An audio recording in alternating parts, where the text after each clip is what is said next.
Yes, good, good morning, everyone. The next topic in the fourth chapter is hierarchy of planning function.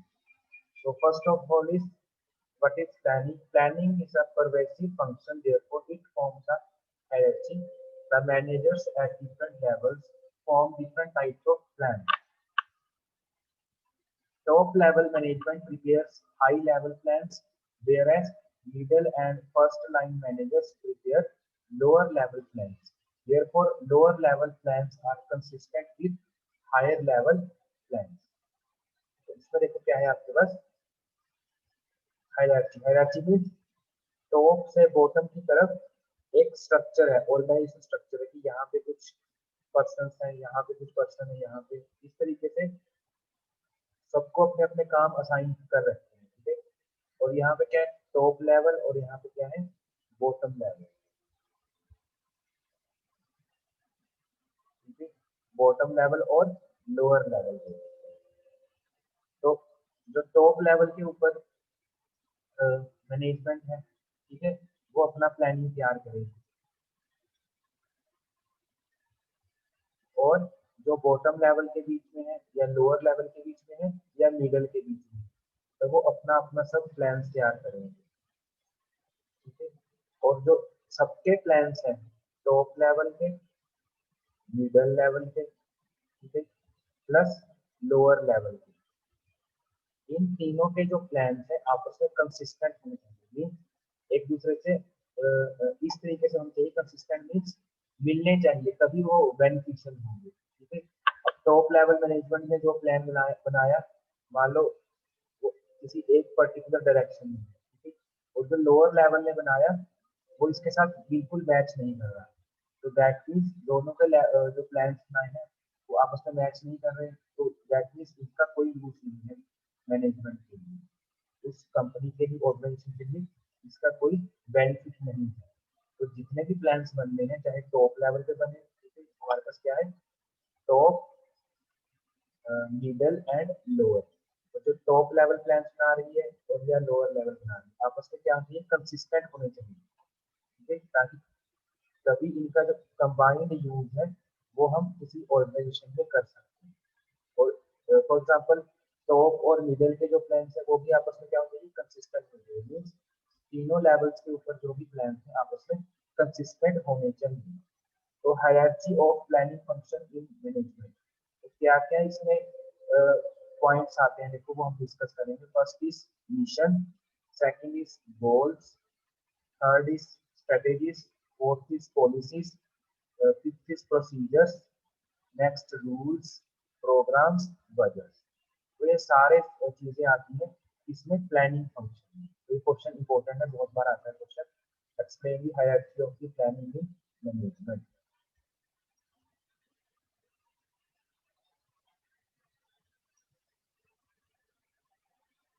तो इस तरीके से हम देखो काम कर सकते हैं इसको डायग्राम हमने दो चार्ट में बना रखा है वही पॉइंट्स है first is mission second goals third is strategies fourth is policies fifth procedure, rules, programs, and budget. This is the hierarchy of the planning in management. तो वन बाय वन डिस्कस करते हैं missions में क्या है goals and objectives में क्या है strategies में क्या है पॉलिसीज में क्या है इन सब में वन बाय वन डिस्कस करते हैं first one is mission mission का मीनिंग देखते हैं यहाँ पे क्या है the mission is the reason for the existence of an organisation mission का मीनिंग क्या है कोई भी ऑर्गेनाइजेशन है वो क्यों एग्जिस्ट कर रही है क्या उसका रोल है किस ऑब्जेक्टिव के लिए या किस पर्पस के लिए वो ऑर्गेनाइजेशन सरवाइव कर रही है ठीक है क्या उसका मिशन है it clears what an organisation wants to provide to society product और सर्विस दैट मीन्स जो ये ऑर्गेनाइजेशन है ठीक है एग्जिस्ट कर रही है वो सोसाइटी के लिए समाज के लिए वो क्या चीज दे रही है कोई प्रोडक्ट दे रही है या कोई सर्विस प्रोवाइड कर रही है ठीक है वो हमें क्लियर होना चाहिए कि जो ऑर्गेनाइजेशन है मान लो मारुति कंपनी ठीक है वो हमें क्या प्रोवाइड कर रही है कार्स मैन्युफैक्चर करके दे रही है ठीक है कोई और कंपनी है मान लो एलजी है ठीक है एलजी हमें क्या दे रही है टेलीविजन ले लिया, ठीक है, एलईडी वगैरह, एलसीडी, एलईडी, ठीक है, रेफ्रिजरेटर्स ले रही है, और वॉशिंग मशीन हो गया। तो ये क्या है, प्रोडक्ट है, मीन्स जो ये कंपनी है, ऑर्गेनाइजेशन है, वो सोसाइटी को कौन सी चीज प्रोवाइड कर रही है, कुछ सर्विस प्रोवाइड कर रही है या फिर प्रोडक्ट प्रोवाइड कर रही है। सर्विस में क्या है, देखो जैसे अभी खाने की जो ये कब वो है, स्विगी है, ठीक है, डोमिनोज है, ठीक है, जितने भी ये क्या है, हमें सर्विस प्रोवाइड कर रही है। ये कोई प्रोडक्ट नहीं है, ये अपना क्या है, खाने का जो आइटम्स है, ठीक है, फूड आइटम्स है, वो प्रोवाइड करती है। That means these are the service providers. It tells who we are and what we do, as well as what we would like to become. तो इसमें क्या है, ये क्या बताएगा कि हमारा क्या काम है, who we are, ठीक है, what we do, क्या क्या काम करना है, as well as what we would like to become, हमें किस अप्रोच, मतलब हमें क्या बनना है, what we like to become means हमें किस पर्पस तक या किस अप्रोच तक पहुंचना है। The mission is developed by top-level management, which defines the fundamental unique purpose that sets an organization apart from the other organizations of the similar type.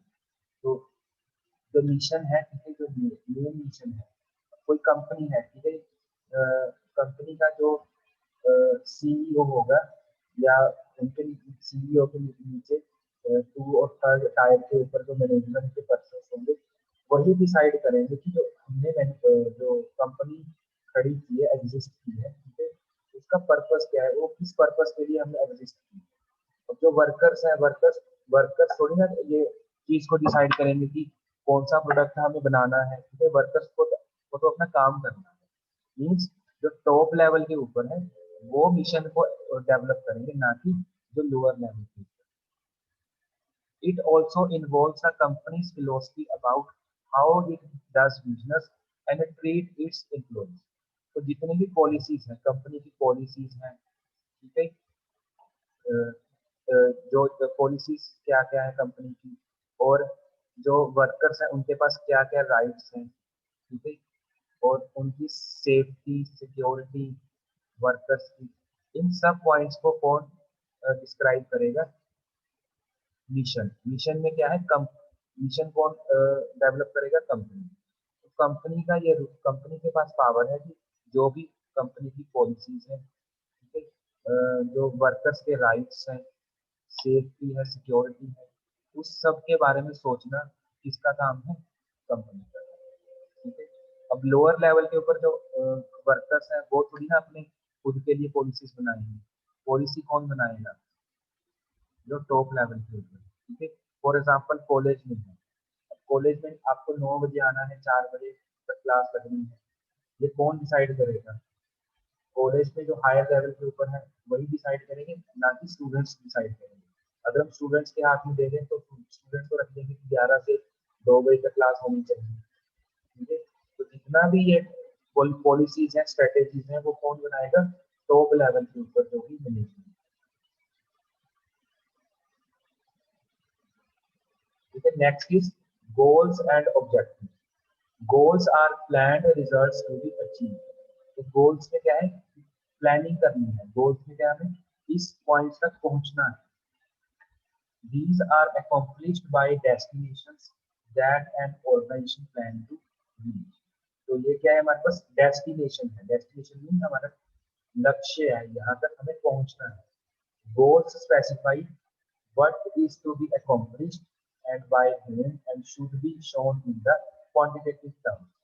तो goals हमें, देखो गोल्स स्पेसिफाई करेगा कि क्या क्या हमें ऑब्जेक्टिव कंप्लीट करने हैं, what is to be accomplished, accomplish means क्या चीज हमें अचीव करनी है, पूरी करनी है, एंड बाय होम, किसके द्वारा, कौन करेगा उस टास्क को, कौन परफॉर्म करेगा, and should be shown in quantitative terms, और जो काम उसने परफॉर्म करना है वो दिखना चाहिए क्वांटिटेटिव टर्म्स। अगर किसी प्रोडक्ट बनाने, ठीक है, अब एक एम्प्लॉई ने, एक वर्कर ने मान लो दिन में 10 प्रोडक्ट बनाने, तो वो क्वांटिटेटिव दिखने चाहिए, मीन्स उनकी हम उनको मेजर कर सकते हैं, मीन्स गिन सकते हैं, क्वांटिटेटिव होनी चाहिए, क्वालिटेटिव तो होनी चाहिए, क्वांटिटेटिव भी होनी चाहिए, ताकि वो दिख सके कि इस पर्सन ने ये काम किया।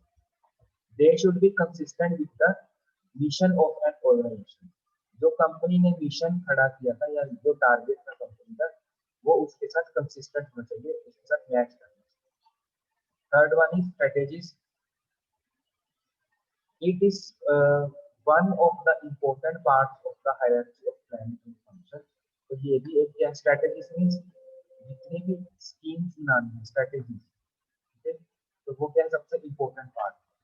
The strategy is a comprehensive master plan stating how an organization will achieve its mission and goals। तो जो strategy क्या है हमारे पास master plan है, एक ओवरऑल प्लान है किसी भी टास्क को कंप्लीट करने का, that how an organisation will achieve its missions and goals. कोई भी ऑर्गेनाइजेशन है वो अपने मिशंस एंड गोल्स को कैसे अचीव करेगी, किस तरीके से वो उसको अपने मिशंस एंड गोल्स को अचीव करना है। Next, it determines the basic long-term objectives on an organization adoption of the course of action and allocation of resources necessary to achieve advantages and minimize the desired goal. It maximize the competitive disadvantages. तो देखो क्या क्या company ने क्या क्या course of action, क्या क्या task perform करने हैं, उन टास्क को परफॉर्म करने के लिए किन किन रिसोर्सेज की जरूरत है, ठीक है, और ये रिसोर्सेज किस वे में how these resources have to be allocated to the workers, किस तरीके से इन रिसोर्सेज को वर्कर्स को एलोकेट करना है, ठीक है। फॉर एग्जांपल कॉलेज में कोई इवेंट है, ठीक है, उसके लिए हमने 5 स्टूडेंट्स को सिलेक्ट किया कि आपको ये चीज परफॉर्म करनी है या ये चीज आपको बनानी है। अब स्टूडेंट्स को अगर हम टास्क दे रहे हैं कि आपको ये चीज परफॉर्म करनी है, तो स्टूडेंट्स क्या मांगेंगे कॉलेज से कि हमें रिसोर्सेज हो, हमें ये चीजें चाहिए और इस तरीके से चाहिए, इतनी क्वांटिटी में चाहिए। तो वो जो रिसोर्सेज हैं, जो हमारे पास इनपुट रिसोर्सेज हैं जो प्रोवाइड करने हैं उस टास्क को कंप्लीट करने के लिए, तो वो मैनेजमेंट देखेगी कि कितना उसमें यूज होना है, ठीक है, और कितनी क्वांटिटी भी वो चाहिए, ताकि वेस्टेज कम से कम वेस्टेज, ठीक है। तो अगर वेस्टेज ज्यादा होगी तो कंपनी को क्या होगा, लॉस होगा, प्रॉफिट नहीं होगा। तो उस लॉस को बचाने के लिए, उस लॉस को खत्म करने के लिए, ताकि हमारी कंपनी प्रॉफिट में जाए, उन रिसोर्सेज की जो एलोकेशन करनी है वो ऑप्टिमाइज तरीके से करनी है कि कहाँ पे कितना यूज होना है, उसी उसी क्वांटिटी में use.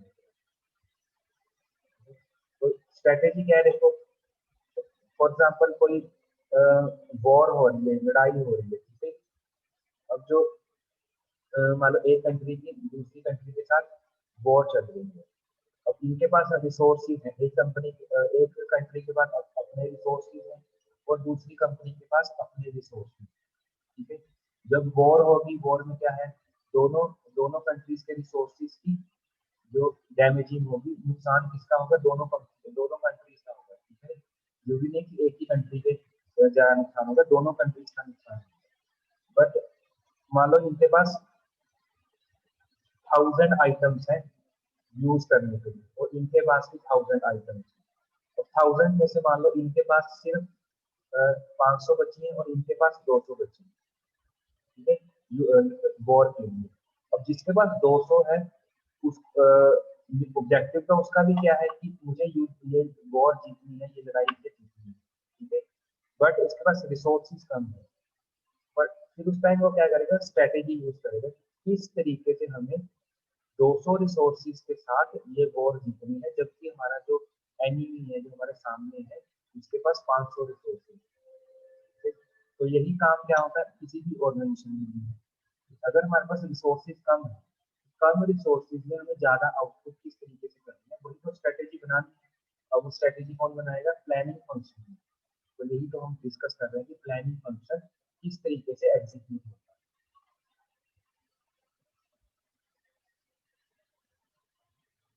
Next is policies. The policy is a comprehensive guideline for decision making that links the formulation of strategy with its implementation. Okay? अब देखो, कंपनी ने, किसी भी कंपनी ने पॉलिसी बनाई, अब उस पॉलिसी को अपनी ही कंपनी में इम्प्लीमेंट करवाना है, लागू करवाना है। तो इनके बीच में अब डिसीजन लेना है हमें। जो पॉलिसी है वो क्या है हमारे पास, पॉलिसीज क्या है, जो हमने स्ट्रेटेजी बनाई है, उस स्ट्रेटेजी को हमने इम्प्लीमेंट करवाना है। अब implementation of any strategy is known as the policy. तो पॉलिसी क्या है, किसी भी स्ट्रेटेजी को इम्प्लीमेंट करवाने का एक तरीका है। It defines the area within which a decision is to be made and ensures that decision will be consistent with the objective. अब जो डिसीजन लिया है, तो सबसे पहले देखो, it defines the area within which a decision is to be made. तो ये एरिया सेलेक्ट करेगा जो डिसीजन लिया है हमने वो करेक्ट है या इनकरेक्ट है। ठीक है, क्या ये हमारे ऑब्जेक्टिव्स के साथ कंसिस्टेंट है भी या नहीं है। अगर कंसिस्टेंट होगा that is well and good, अगर नहीं कंसिस्टेंट तो हमें अपनी जो पॉलिसीज या स्ट्रेटेजीज बनाई है उसमें चेंज करना। Managers develop policies to make sure that employees of the organization make decisions and take actions that support the mission, goals and strategy. तो मैनेजर्स क्या करेंगे, पॉलिसीज को डेवलप करेंगे ताकि वो अपने एम्प्लॉइज के ऊपर इनको इम्प्लीमेंट करवा सके। Fifth one is procedures. Procedures are the sequential steps that describe in detail how a particular task is to be performed. तो जो पॉलिसी है, जो पॉलिसी को हमें इम्प्लीमेंट करवाना है या कोई भी टास्क को परफॉर्म करना है, ठीक है। अब कोई प्रोडक्ट बनाना है, मान लो उस प्रोडक्ट को बनाने के लिए 5 ऑपरेशंस परफॉर्म हो रहे हैं। अब कौन सा ऑपरेशन सबसे पहले नंबर पे आएगा, कौन सा सेकंड नंबर पे, कौन सा थर्ड, उस चीज को हम बोलते हैं सीक्वेंसिंग। ठीक है, अब वही क्या है हमारा प्रोसीजर है। प्रोसीजर मीन्स प्रोसीजर में हमें डिटेल दिया होगा कि सबसे पहले कौन सा ऑपरेशन परफॉर्म करना है, सेकंड नंबर पे कौन सी एक्टिविटी परफॉर्म करनी है, थर्ड नंबर पे कौन सी। तो इस तरीके से हम स्टेप बाय स्टेप आगे मूव करेंगे ताकि हम अपने फंक्शन को कंप्लीट कर सकें। They generally indicate how a policy is to be implemented. तो प्रोसीजर क्या करेंगे, जो हमने पॉलिसी बनाई है उसको इम्प्लीमेंट करवाना है step by step and carried out. They are the guides to action and detail the exact manner in which certain activity must be accomplished. तो ये गाइड करेंगे और चेक करेंगे कि कोई भी एक्टिविटी है वो सही तरीके से अकॉम्प्लिश कंप्लीट हो रही है नहीं हो रही। अगर नहीं हो रही तो उसके पीछे जो प्रॉब्लम्स हैं, जो ड्रॉबैक्स हैं, उनके हमें आइडेंटिफाई करके उसको दूर करें। Next is rules. Rules are the detail guides to action. They are specific and rigid and are strictly to be obeyed by the all members of organization. तो जो भी रूल्स हैं, ठीक है, रूल्स क्या है, रिजिड है। रिजिड मतलब कि वो फ्लेक्सिबल नहीं है। फ्लेक्सिबल मीन्स क्या होता है, जो चेंज हो जाता है। रिजिड मीन्स जो इजीली हमें उसको चेंज नहीं कर सकते। ठीक है, तो जितने भी रूल्स हैं, फॉर एग्जांपल आपका कोई कॉलेज है, कॉलेज में बहुत सारे एम्प्लॉयज काम करते हैं, ठीक है, टीचर्स भी हैं उसमें, नॉन टीचिंग स्टाफ भी है, ठीक है, पीएम्स भी हैं उसमें, तो बहुत सारा स्टाफ काम करता है। तो सबके लिए पॉलिसी क्या है कि आपको 9 बजे शार्प 9 बजे पहुंचना है और आपका जो ऑफ का टाइम है वो 4:30 है। अब ये नहीं कि टीचर्स के लिए उन्होंने 9-10 तक अलाउ कर रखा है, ठीक है, पीएन के लिए उन्होंने कि आपको 9 बजे आना ही है, और जो मान लो प्रिंसिपल है उनके लिए आप 9:30 तक भी एंट्री अलाउ कर सकते हो। तो इस तरीके से नहीं होता। जो रूल्स हैं, जो कुछ रूल्स हैं वो क्या है, सबके लिए, सारे एम्प्लॉइज के लिए इक्वल होते हैं।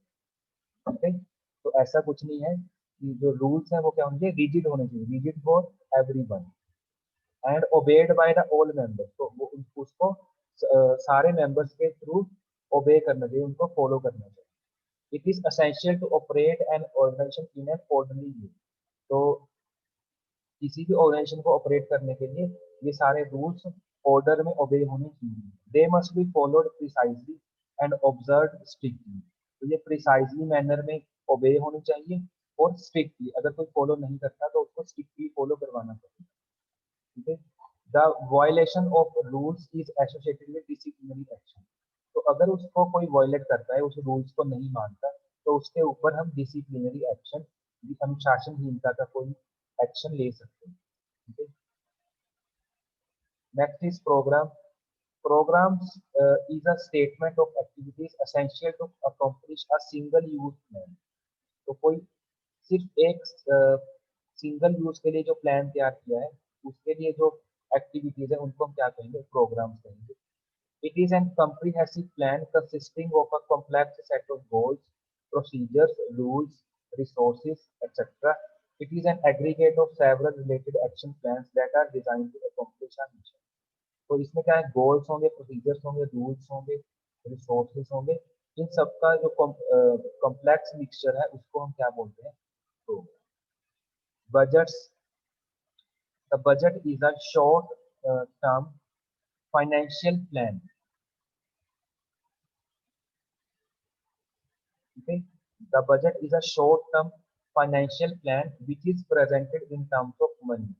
तो कोई भी टास्क परफॉर्म करवाना है कंपनी को, किसी भी ऑर्गेनाइजेशन को कोई टास्क परफॉर्म करवाना है या अपनी एक्टिविटीज या अपनी कंपनी को चलाना है, तो उसके लिए बजट फाइनेंस की जरूरत पड़ेगी। It is design to allocate the resources of an organisation. अब जितने रिसोर्सेज है, अब मान लो कोई प्रोडक्ट बनाना है, प्रोडक्ट बनाने के लिए रॉ मटेरियल परचेज करना पड़ेगा, मशीनरी परचेज करनी पड़ेगी, इक्विपमेंट्स परचेज करने पड़ेंगे। ठीक है।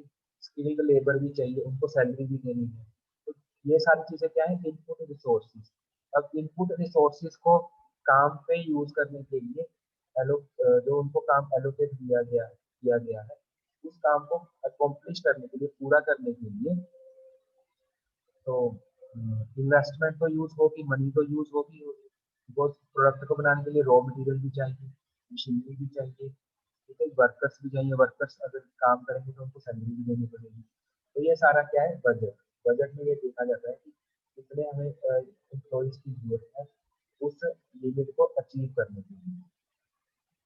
It is the basis of measuring the actual performance achieved with the standard and identifying the variance। तो जो हमने प्लान बनाया था, ठीक है, जो हमने प्लान बनाया था, तो it is the basis of measuring actual performance. मान लो हमने प्लान बनाया था, जो हमारा प्लान था उसके अकॉर्डिंग एक मंथ में 500 प्रोडक्ट बनाने थे, ठीक है। बट जब एक्चुअल में लेके गए, एक्चुअल में एक मंथ में सिर्फ 450 प्रोडक्ट ही बने। तो दैट मीन्स 50 प्रोडक्ट्स का लॉस हुआ। कि हमें सोचा तो था कि 500 बनाने हैं, बट एक्चुअल में कितने बने? 450। तो ये हमें चेक करना है कि ये 50 जो प्रोडक्ट है, किस रीजन की वजह से ये हम बना नहीं पाए, क्या क्या रीजन है उनको आइडेंटिफाई करेंगे। तो the above mentioned were are the 8 points that fall under the hierarchy of the planning। तो जितने भी हमने पॉइंट्स डिस्कस किए हैं, ये सारे क्या है? Hierarchy of the planning function के बीच में आते हैं। ठीक है। तो वन बाय वन दोबारा से देख लेते हैं कौन कौन से फंक्शन पॉइंट्स हैं। First is mission, second goals and objectives, third is strategies, fourth is policies, fifth procedure, sixth rules, seven programs and eight is budget। ये सारे जितने भी पॉइंट्स हैं, ये सारे क्या है? प्लानिंग फंक्शन को परफॉर्म करने के लिए यूज किए जाते हैं, hierarchy of the planning function. Thank you.